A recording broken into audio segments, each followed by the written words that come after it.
Patay ang usa ka lalaking rider, lakip na ang angkas niini human nga lagpot gikan sa gisakyang motorsiklo human mibangga sa kasugat nga minivan sa Polomolok, South Cotabato.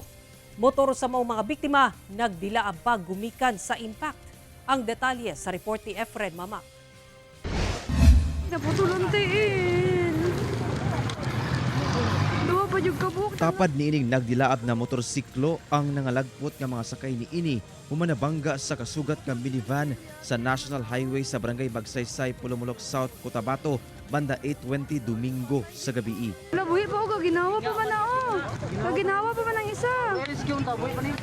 Sa pagresponde sa otoridad, gipakgang sa BFP ang nasunog nga motor, samtang gitagad sa medic ang nagbuyod ng mga biktima sa kalsada aron madala sa ospital. Apan dead on the spot ang 49 anyos nga lalaking driver sa mong motor, samtang ang 39 anyos nga lalaking angkas niini kinsa nabalian pa og tiil ang namatay sa paglabay sa pipila ka oras sa ospital. Pulo sila residente sa General Santos City, samtang luwas ang 51 anyos nga lalaking driver sa minivan. Matod sa Polomolok Municipal Police, ang maong minivan pauli nagikan General Santos City padulong Polomolok, South Cotabato. Apan diyang paliko na kini sa crossing sa mong lugar, kalit kining nabanggaan sa maong motorsiklo. Nung lumiko po siya, may isang pick-up po na according po sa mga eyewitnesses, siya po ay nag-giveaway na po dahil nakuha na po ng minivan ang preparation sa pagliko po pakaliwa. Ngayon, meron pong tatlong motorsiklo galing ng direction po ng Tupi papuntang General Santos City. Ang dalawang motorsiklo po ay nakaiwas dito sa minivan na nakuha na nga po ang kanyang momentum para makaliko, ang kanyang right of way para makaliko. Ngunit ang pangatlong motorsiklo o ang sinasakyan po ng mga biktima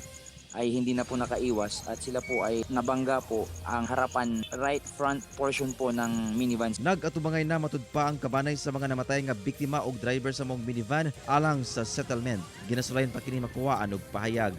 Pahimangno sa otoridad ngadto sa motorista nga mag-igmat sa pagmaneho og sakyanan. Kauban si Gary Balantay ug Bong Vicencio, Efren Mamak.